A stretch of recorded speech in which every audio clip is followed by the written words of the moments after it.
Croupillons dans les bois pendant qu'on ne louillait pas. Si le loup y était, lui nous mangerait. Et on va voir si on entend les loups.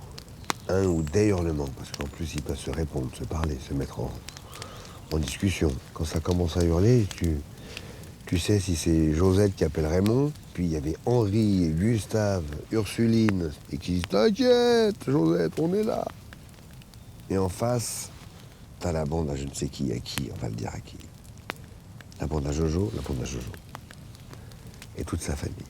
Et ils commencent à chanter. Et là, t'as compris que t'avais une meute qui disait à une autre meute, tu comprends, on est là, on est chez nous, on est vachement en forme et on est tous là.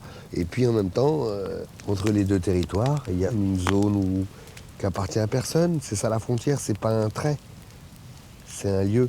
Et puis dans ce lieu, il y a tous les animaux qui vont se cacher parce qu'ils savent très bien qu'à gauche, ils sont chez Jojo.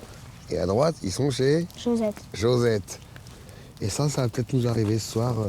On va dormir comme des bébés, on va se réveiller heureux. Et puis, il ne se sera rien passé.